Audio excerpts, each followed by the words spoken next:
It's Wednesday! Aew Dynamite, maximum carnage. There was destruction all night long. From the ring to the microphone when Double J and MJF got on it. Probably the ratings as well will be pretty destructive. But we're here to talk and cover it all on a Thursday morning in the UK. It's 20 to 4 in the morning, but we're here, we're committed, we're good wrestling fans, and we're here for a non-biased AEW review, because truth be told, I mean, we've got no dog in the fight. I've got a bit of loyalty to WWE because it used to be McMahon's company, but in terms of what WWE offers us now, I have absolutely no loyalty. I cannot stand Triple H. I'd love to punch his big nose and squish it like a pancake, but you know what? Also, loyalty and respect. Aye, well, my respects are out the window. No, it has been out the window, but you know what? This is Maximum Carnage. We will do our best to give you the maximum review that you asked for. And you know what? I actually thought it was alright by modern 2025 standards, and I'm looking forward to reviewing it. I might even go as far as saying it was the best show of the week. Now, if you say it's the best show of the week, people will lose their shit and go like, no, it's no. Well, what shows are people watching? Oh, it can't be better than Raw. Penta debuted on Raw. Aye, that mask guy that's been a bum. You know what I mean? The guy's done nothing in TNA, nothing in Lucha Underground, done nothing in AEW, but the WWE fucking buy his fanboys, the kiss asses. He goes to WWE and people are pretending that he's a megastar worthy of a main event in WrestleMania. He's another Mexican guy that does flips and super kicks in a fucking mask. I'll tell you what, right? Gunther, we've buried Gunther and Cody Rhodes. If they put the world title on Penta, I will fucking stop watching. Gunther's better than Penta, come on. That's what I just said. I know, but I'm just saying. What's your fucking point then? I only just said I'll stop watching it. I'm just pointing out that Gunther's better than Penta. I am well aware of that, right? His nipples mean more to me than Penta's masks, which are apparently iconic, by the way. I mean, I'm not having it. Have you ever walked out the street and seen somebody wear a Penta mask? No. Me neither. There you go. Right. We start Wednesday night with the commentary team. They're telling us what's happening tonight. They give us a rundown of what's good in the hood for tonight on Wednesday. And then we go to the ringside. It's Brian Cage. He's accompanied by Don Callis. Then Kenny Omega comes out. It's his first match in AEW in over a year. He's changed his theme song. It's no longer Battle Cry, it's something weird, I don't really like it. The match, I mean... I wrestle with 9-year-olds, oh. Yeah, I mean, the match was alright, but I thought the match with the 9-year-old was better. Yeah, we watched it, it was better, but Brian Cage, they're high, he got him up for the one-winged angel, what a feat. It's like, Brian Cage isn't even that big. He looks about 4 foot tall. I mean, honestly, man, I'm not buying this Brian Cage, this Brian Cage hype, but whatever. He's also lost a lot of muscle mass. Yeah, he's not that big. It's almost like they don't drug test you in TNA. No, but TNA. No, but I mean, they're making it here. It's like when Cena, like AA's Big Show and Edge on his fucking shoulders, man. True. Kenny Omega hits the fee trigger, then he hits the one-winged angel. First time I've seen a one-winged angel being hit in a while. Omega picks up the victory celebration, though short-lived. Don Callis and the family attack Omega, but don't worry, Ospreay runs down for the save, and we get some brawls. You got Ospreay out there, Kyle Fletcher's out there.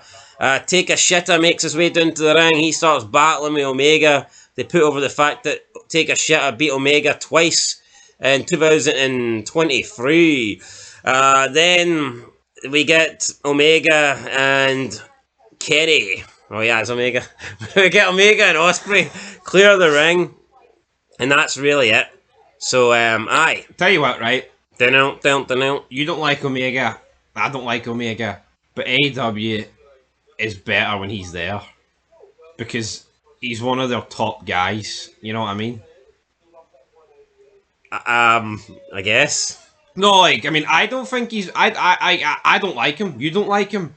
But AEW needs its top guys. Like WWE needs its top guys. So what, he's like the Roman Reigns of AEW? No, I'm not saying he's the Roman Reigns of AEW, but the show benefits for having someone like Omega on it. I'm not saying, like, have they massively missed him over the past year? I mean, you could probably argue they have. He's a main eventer, he's a former world champion, so I mean, let's give the guy the benefit of the doubt. Yeah, he's a main eventer from within the AEW realm. I mean, I don't rate him, but I mean, I don't see how you could make the argument that AEW is better without him. Yeah. You can't really. No, but that's the point, though. It's like, I look at, we bury guys like Will Ospreay and, fucking Kenny Omega. But if they went to Raw, they would be bigger than El Penta. But fucking aye. But these retards are here. Kenny Omega. I reckon most people would say Penta's better than Kenny Omega, when Omega's 100 times better than Penta. Yeah. But here, Jeff Jarrett's 200 times better than them both. It's absolutely mental how highly Penta's rated now, just because he's purely switched to the E. That's what it is. It's funny though, because 2 years ago, AEW was cool. See when McMahon was, who would have said Penta was better than Omega? Nobody. No, everybody would. Lucha. Anyway, MVP's he'll be in the LWO in a month's time. Whipping out his walking stick. Aye, he whips out the walking stick. Yeah, wrestle. Tonight he's going to step into the ring, first time in 2 years. He's going to be part of the Hurt Syndicate's mission of hurting people. We then get a break. Ricochet's promo. You like it? Well, we'll get to that in a minute. So we come back for a commercial break, and we have a New York Minute from Chris Jericho. He hypes up a big 12-man tag team match on Collision. It's going to be Jericho, the Redwood, the Bad Apple. It's going to be 3 members of Death Rider, so probably the 3 that don't include Moxley. Although Jericho did make it sound like he was going to be teaming with Moxley, to take on FTR rated, the Outrunners, and somebody else. FTR rated? Rate it FTR. Right, I don't rate them. And somebody else. Who's the other person they're facing? I don't know. You tell me. I couldn't tell you. Rate it FTR, the Outrunners, and who is it? You said you watched this show, big man, so I'm expecting an answer here. I did watch this show, but you also watched this show and you don't know, so... Will Ospreay, no. No, it's not Will. Omega? No. Cassidy? No. Or Allen? I think it might be Cassidy. Yeah.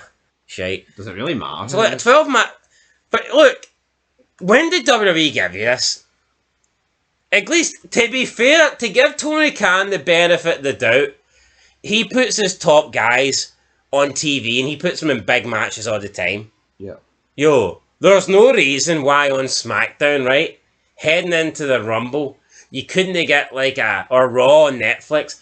There's no reason whatsoever, they couldn't give you a 12-man tag where in one team you've got maybe Punk, Rollins, Reigns, Cena, and the Usos, and then in the other corner you've got McIntyre, Solo, some other members of the Bloodline, whoever else is entering the Royal Rumble. You know, they could do it if they wanted. Yeah, no, theoretically. But they won't. No. You couldn't even get a third of that. You know, they just won't do it. No, it's good in WWE. It's now and it's funny, for all these pricks that claim matches matter, they don't give you matches that matter on TV.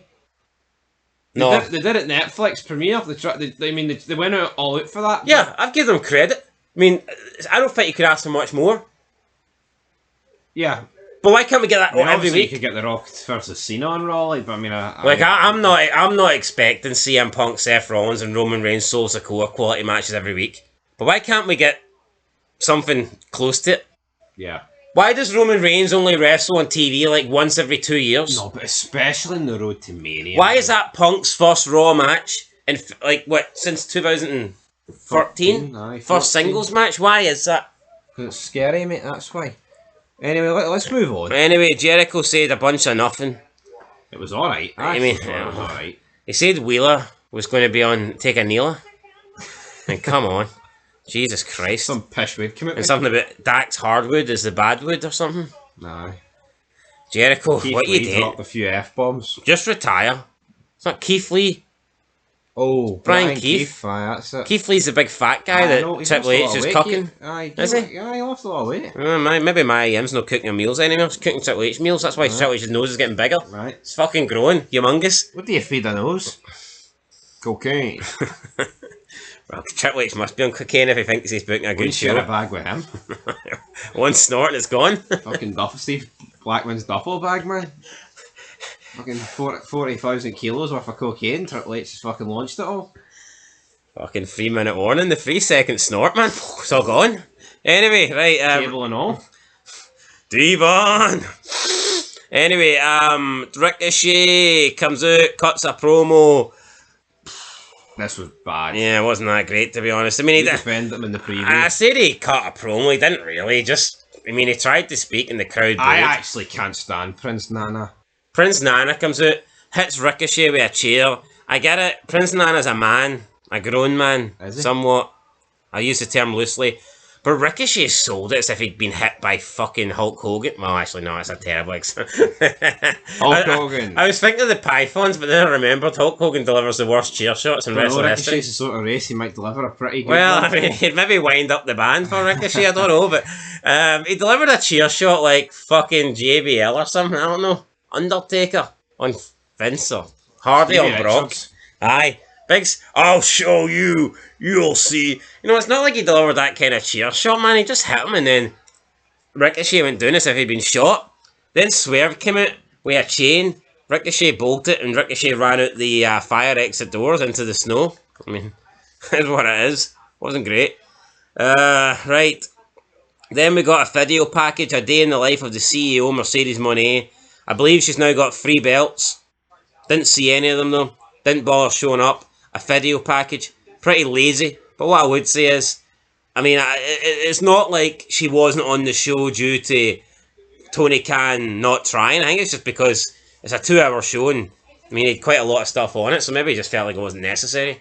Yeah, but see, Mercedes Moné, man, I mean, a floppy run, 3 belts, it means nothing. Belts don't mean nothing. They don't. The person has to make the belts mean I something. believe at one point Lance Storm has had about 4 belts. Aye, exactly. And it didn't mean shit. I mean, Lance Storm, Kurt Angle, and Kenny Omega have all been called the belt collector. But here, whose collection of belts meant more? Yo, but look at Gunther. Look, he is the world heavyweight champion on the Netflix fucking brand, right? And he's gash. I mean, he may as well be carrying a paper straw, but I mean, what is going on? I don't know what's going on, but back at ringside, the Hurt Syndicate have made their way down the ramp. The trio match gets underway. Shelton nails Say with a super kick for the win, so Shelton Benjamin picks up the win on Say. Apparently Say's in the private party, couldn't he? Name you the names. No, I couldn't name your names. Couldn't either. give you individual names, I just know that Say is apparently in them. So Shelton Benjamin wins. We then get a look at the world title match later tonight. Cope takes on back next week. So there you go. Also, we get a look at the creation of Rate FTR. I hate this. We're best friends with Adam. Dopey, dopey. Yeah, why Dopey. are they pretending Adam Copeland and FTR are best friends? Have you not noticed though, when there's like some It's like form of- FTR and CM Punk were best friends. you can't be best friends with like 20 people. Adam Copeland's best friend's Christian Cage, and we all know it. Not these two fucking bums. Now, maybe Christian doesn't need to leech on to Adam Copeland to actually No, be CFTR, successful. they leech on to guys like Edge, they leech on to CM Punk, and not they leech on to as well, fucking natural disasters. See, anytime there's something in America, man, see these guys were floating around during 9/11. They're a fucking rebuilt the Twin Towers. I mean, honestly, I don't know what is going on He's here. been searching in the rubble for some ratings. You're fucking damn right. The black box. Anyway, fuck FTR. No, they're pandering, man. No, You know what? The thing with Bret Hart rubbed me the wrong way. Battering the guy that was handcuffed. that was a cowardly move, wasn't it? I Like, mean, that the situation was dealt with. it was diffused. He had see if he really wanted to, he could have jumped in as soon as that guy was on Brett, but he waited until this, and people were praising him because they fucking want to get in his pants. It's embarrassing, man. Like I'm not saying that. Yeah, Brett's a slightly older guy and he's had physical conditions. I'm not saying that someone shouldn't jump in and help Brett, but the situation was being dealt with. The guy was being handcuffed and escorted away, and he took a cheap shot. Yo, and it's not like the guy killed Brett. I mean, He tackled him. he tackled him to the ground, and Brett was fine, right? And see if the guy had killed Brett, and Cash Wheeler wants to like fucking lay one on him. I totally understand that. Yeah, if the police dare get a little bit physical, all these fucking losers, brutality. But I mean, this guy punches this dude who's handcuffed, and they're all marking it. Oh, what a guy, what a wrestler! I love him. Probably punched the guy when he was handcuffed because he He thought he didn't fancy taking him. That's probably Uncuffed. Anyway, cuffed or cucked. I fucking hate FTR. They suck. Anyway, what didn't suck up next? Jeff Jarrett, MJF, good promo. Good promo last week, good promo this week. I don't know what this is going to lead to. Probably a match between the two, maybe. I mean, we know MJF wanted Jarrett to win the belt for him and then give him a shot. I don't know if we're going to get that, but I mean, these two guys have... I mean, I'm not going to lie. I mean, it was a little bit fucking weird. They had an argument over whose mother and whose significant other's a bigger whore, but I mean... it felt real. It was edgy. Some people don't like MJF bringing up dead people, but, it's controversial. You just don't get this in WWE. See, when, remember when Punk poured out Paul Bear's ashes? Or Michael Cole made fun of Jerry Lawler's, dead mother? It was like, that's heel fucking heat. Yeah. But for some reason, people lose their... It's not fucking real. MJF doesn't mean anything bad towards Owen Hart. Michael Cole doesn't mean anything bad towards King. You know what I mean? Look at TV shows. You see all sorts of murderers and killers and child fucking all this stuff, molesters, but it's fake, you know what I mean? It's a TV show. Yep. But when something like this happens in wrestling, people lose their shit. The only thing I think's weird is maybe Martha Hart agreeing to this, but then would never agree to anything. That's just bitterness, you know what I mean? Yeah, so that's the only thing. What an arsehole! What an arsehole she is! How selfish can you be? Honestly, Owen Hart deserves to be in the Hall of Fame. Owen Hart, put him in the Hall of Fame. Let him WWE sell his merch. Let Bret Hart be proud of the fact his brothers joined him in the Hall of Fame. I mean, maybe induct the Hart Foundation in and have Owen get a memorial or something like that. It's Owen's kids. I'm sure WWE would pay. I mean, you could give Owen. I mean, I'm sure they would give Owen some sort of Legends deal. Yeah. Because we've seen them set it up for other people whose family members have passed away, and it's just. But then she'll allow AEW to do an Owen Hart tournament, and he was never in AEW. Owen Hart. How many people did Owen Hart actually meet that are in AEW? Barely any. It's only people like Dustin Rhodes or The Last Outlaw. Yep. Jericho. Many people... like Edge, Many AEW original stars did Owen Hart actually meet? No. Or did actually knew Owen? Probably, maybe one or two. Maybe like a Christopher Daniels. It's very possible. But even then, he's not an original AEW guy, is he? He's a TNA guy. He's a higher power kind of guy. That's a long time ago. But see the people burying this, like JD from New York. What is fucking Jeff Jarrett doing out there for the third week now? This promo was better than Penta's match on fucking Raw. It's that simple. Yeah, Jeff Jarrett's a 12-time world champion, man. Penta's lucky if he sold 12 burritos in his No, but you know what? Let's calm down. You know what? See this fucking whole rhetoric though. Oh, he's 57, he's a 12-time world champion. No one wants to see it in 2025. I think there's been a serious lack in wrestling of giving guys who are retiring the actual right fucking send-off. Aye. Taker petered out, right? I mean, I know he had the match against Styles, but it wasn't like the final farewell. Triple H, the heart condition, right? Shawn Michaels and Ric Flair are really the only two that have had like a proper... And both kind of ruined it. Hogan never got it. Both ruined it. Like Ultimate Warrior, Macho Man, Lex Luger. Yeah, they did both ruin it. Austin didn't get it because... It wasn't, yeah. That match he had with Kevin Owens, that was just like a throw. But even the match he had with The Rock, it wasn't built up like retirement. They're doing it right with Cena. So, and Jeff Jarrett's not Cena, right? But we would be fucking kidding ourselves to say that Jeff Jarrett doesn't deserve something. Can anybody honestly say, can anybody that's got intelligence and any credibility to their name honestly say that right now, or when it's all said and done, Penta will be a bigger star in the wrestling business than Jeff Jarrett? Can anyone honestly say that? I mean, JD from New York will say because he's a fucking loser and doesn't know shit about wrestling. No. But come on. But he slabbers about all these guys, but when they appear on his wee indie show, man, he fucking sticks his tongue right up at their arse. Oh, aye, but I tell you what, see if he does a podcast and he's speaking with Billy Ray or he's speaking with Vince Russo. Yes, Billy. And they're friends of WJ and they praise WJ's work. Oh, I guarantee you, JD, he'll be getting on his hands and oh, yes, Bubba, great promo for Jeff. He deserves a run with the belt. But when Slapjack. But when he's no there, he'll bat. He's a fucking loser, man. I know. Well, I'll never sell it. No? I mean, Jeff Jarrett's doing some of the best work he's done in years. Yeah, anyway. We've buried MJF as well, but the last couple of weeks been alright. Aye, MJF's bouncing back.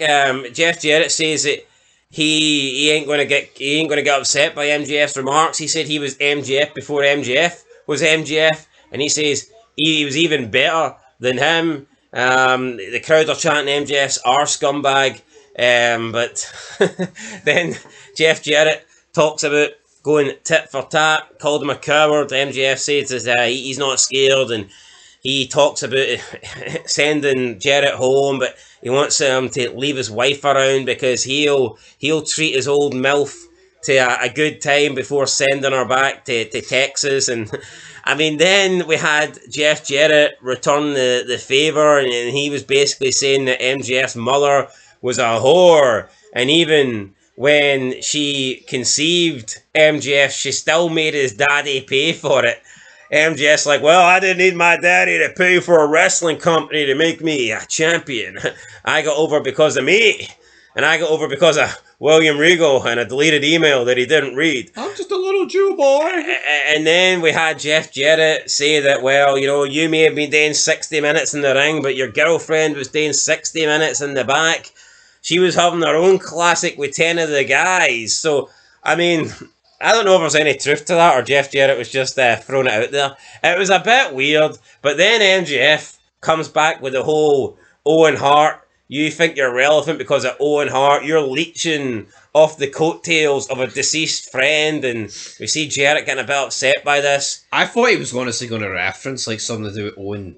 Here, you fell for grace like Owen or something. I thought we were going to get something like that. Yeah, MJF goes to dig deeper, but then Jeff Jarrett digs deep with a big right hand. MJF goes down. MJF then grabs Karen, the big MILF that he wanted to have his way with, but he doesn't get his way with her. Instead, he uses her as a shield, and he gets away from the last outlaw.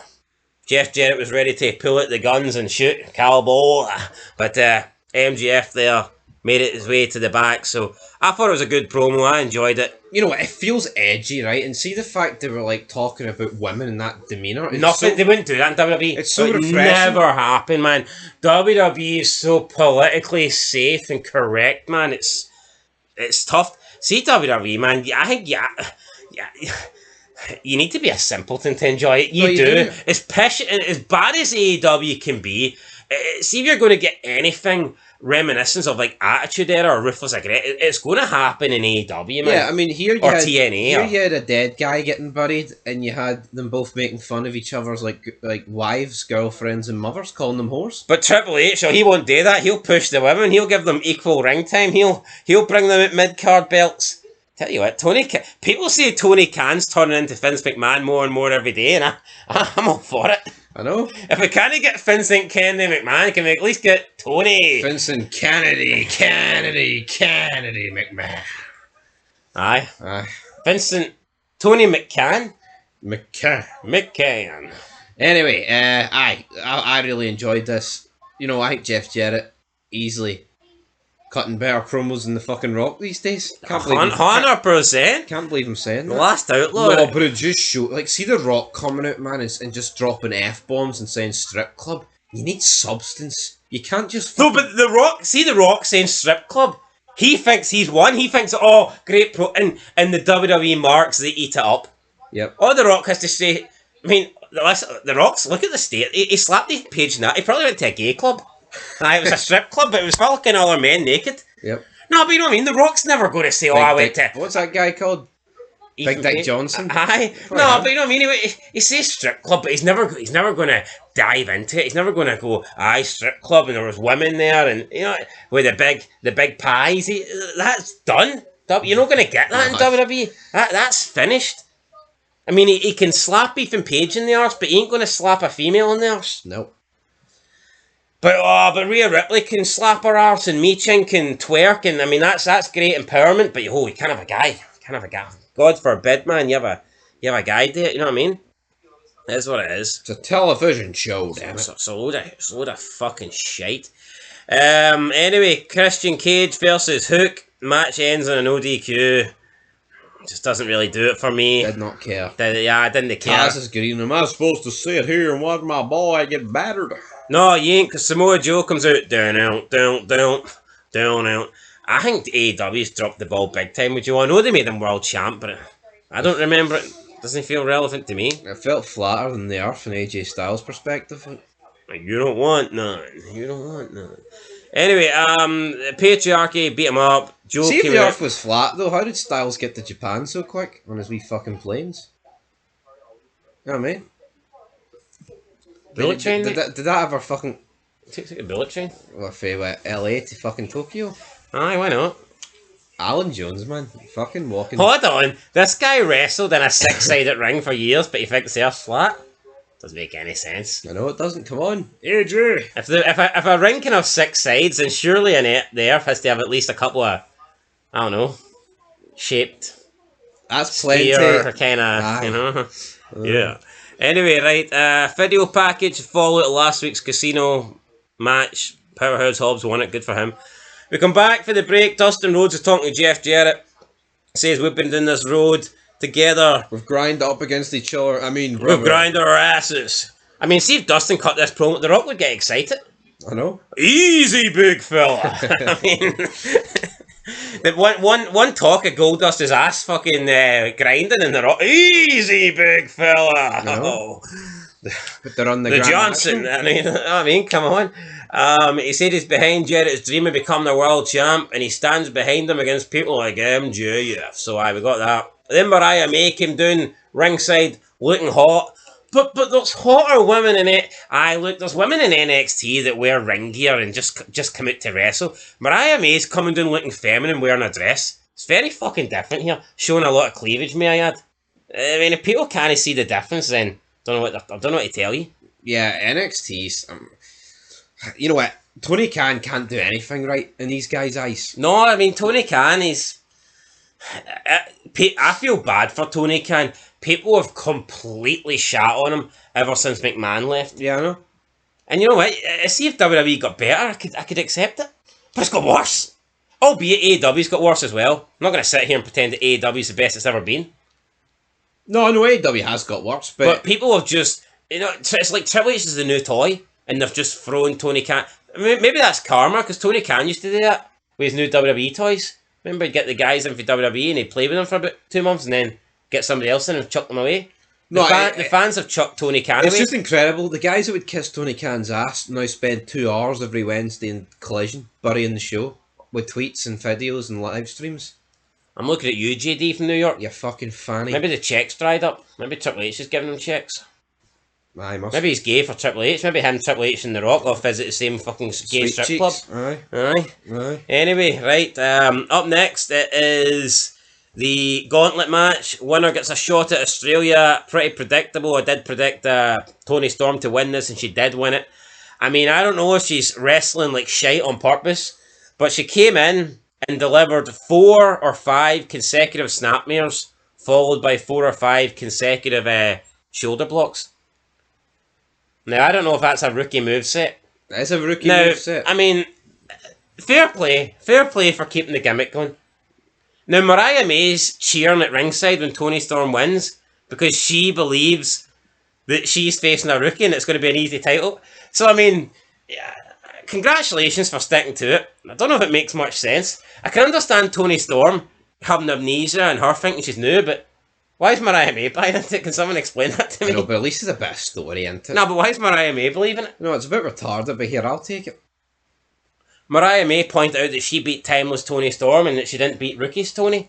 So, as far as Mariah May is concerned, this is not even the person that she beat or betrayed.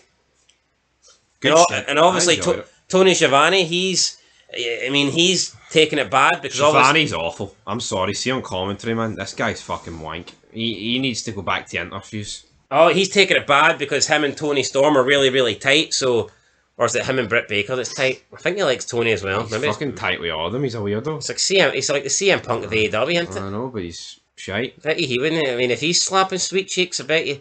You think CM Punk would slap a guy in that? Nah, I bet you not, man. He'd be. Roxanne Perez is like my daughter. Psh, sure. CM Punk. I've seen the neck of his dog. Like, I'm sure he'd do anything. Anyway, Tony Storm won. Congratulations. I mean, it makes sense. It's going to be at Australia. Although, what will they do? Well, I mean, we've got 2 months between now and that show. Will Tony Storm transform back into Timeless, or will she keep this thing going? I think they've got potential to tell some really good. I think they've got potential to do some like really good segments and tell a good story over the next 2 months. Whether it happens or not, I don't know. Will they drop the ball, or will they keep it rolling? Yeah, I mean, what I will say is though about wrestling as a whole, do you not feel like though the start of this year, each show feels like it's got important matches on it? Like they're whipping out title matches galore across the board. Don't know what TNA's doing. To be honest, don't really care. But do you think so though? No. But I think that's just. I think the WWE, it's because SmackDown's went to 3 hours and Raw's went to Netflix. I think this is AEW's always kind of did it. I think this is the best period of wrestling that we've seen. I'd say in probably. No, maybe not actually, because there was a while where Raw was good. Across the board though, I'd say as a whole, across all the WWE shows and AEW shows, I'd say like the first few shows for each show since the new year, it's probably been the best consistently. Yeah. No, I'd say so. So absolutely. In a while. Yeah. Right. What's up next? The main event.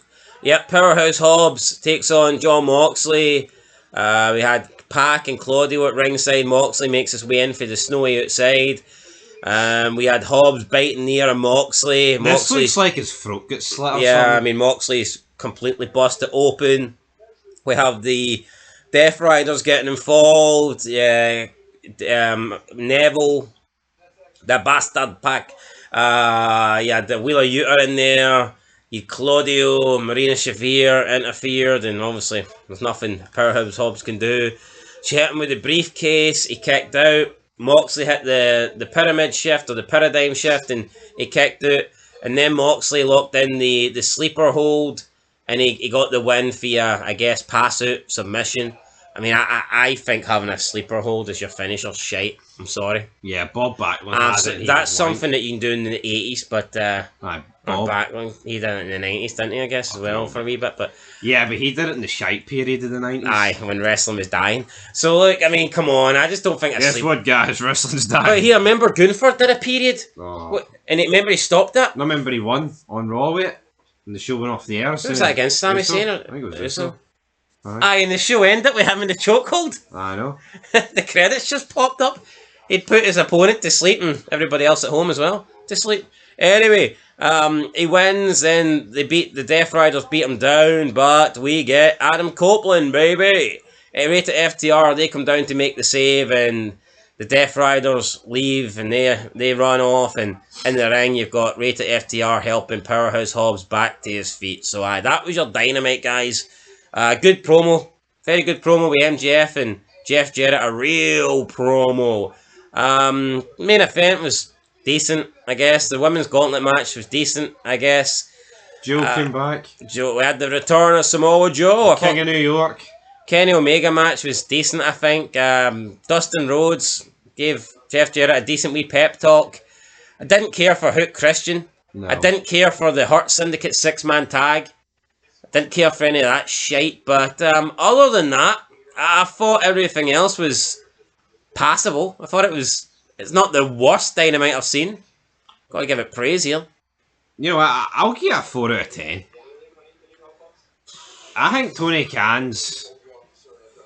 He's thrown shite against the wall, and some of it's sticking. You know what? I'm gonna give it a 4. I'm gonna get a 4 out of 10. I thought it was an okay show. No, I'm actually just in disbelief the amount of fucking hate that Jeff Jarrett's getting. You know what? I'm gonna start putting Jeff Jarrett over. You know what? I've always said this. I think in TNA that he did bury a lot of guys, right? But not the fucking reality is. Can I start burying some of these fucking losers? 2025, he can cut a promo. He was never the guy, but he was always good. Yeah, I mean, maybe Jeff Jarrett wasn't the guy that you wanted main eventing 20 years ago, because there was people better, but let's be honest, in 2025, there's not many better. Aye. And that's a fact. You know what? It was a good promo. Honestly, see anybody from the mid-card in the Attitude Era, or the Ruthless Aggression, see if they could just keep themselves in shape, and they were still half decent today, you'd be worthy of main events and world titles. Yeah, because you're just no, but look at the amount of people that were jobbers in the Attitude Era, but were way better than people of the day. No, it's insane. Dan Severn, he's looking pretty good these days. Silver Fox, look. Why can't Gregory Helms just put the mask back on? Give us the Hurricane. He's like 50, mate. So I'd take it. Wait, Giselle Pentis, in your 50? It probably is. Hurricane and the Rock segments are some of the greatest things we've seen on Raw. Damn right they were. Anyway, 4 out of 10. 4 out of 10. Best show of the week so far. Still got SmackDown. Collision.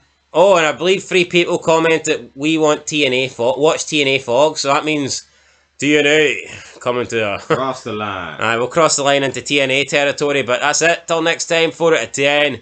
Peace.